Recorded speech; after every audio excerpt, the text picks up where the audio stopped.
Amy was a strange girl, quiet and rarely spoke a word. We put on our pajamas and sat around sharing some scary stories and ghost tales, but the problem was we didn't know any good ones. The stories we knew were trivial and not frightening.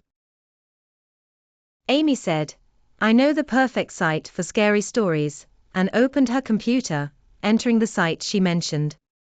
Yuki and I sat beside her, looking at the site filled with numerous scary stories from all over the world, including Japan. As Amy browsed the site, Yuki pointed to one story, asking, "What's this story? Aren't we supposed to avoid this one? It looks really scary." I told Amy, "This whole site is terrifying." Yuki asked, "Is this site suitable for kids?" Amy replied seriously, "It's definitely not for kids. Some stories and games here are scary and dangerous." She clicked on one of the stories, and it looked strange. A woman in the picture had a very odd appearance, her face distorted, making it hard to tell what she looked like, very frightening.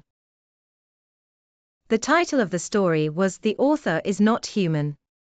"It's very dangerous to listen to this story," Amy said. "Then let's not listen to it," Yuki suggested. I timidly said, "Then let's go to sleep," as I felt a strange sensation about this site. For instance, where did they get these stories, and who would create such a site? Amy ignored our concerns and played the video. As soon as I heard that scary voice, I lost my nerves and started screaming. Yuki followed me, and we ended up in the bathroom. After a while, we returned to find Amy sitting there, saying, "Iton, nothing happened." Then we went to sleep.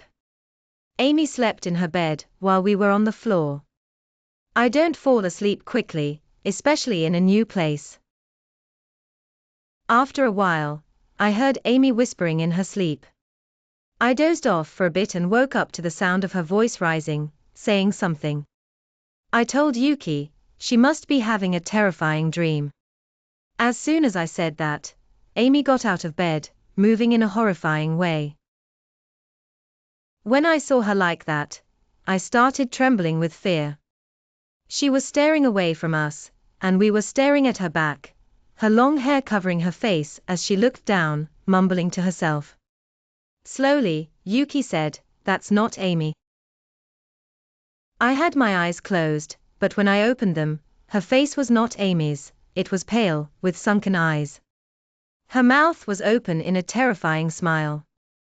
This wasn't Amy. Her face was mixed with something else, and in a voice that didn't sound human, she whispered, "I want to know how." I don't remember what happened next. It was morning, and Amy's place was empty. We searched for her but couldn't find her, and we returned home.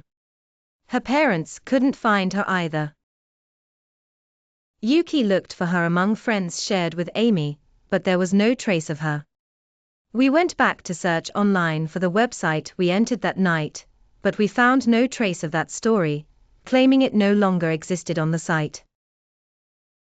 Since that day until now, I've been suffering from sleep issues, afraid to sleep, fearing I won't find myself in my room again.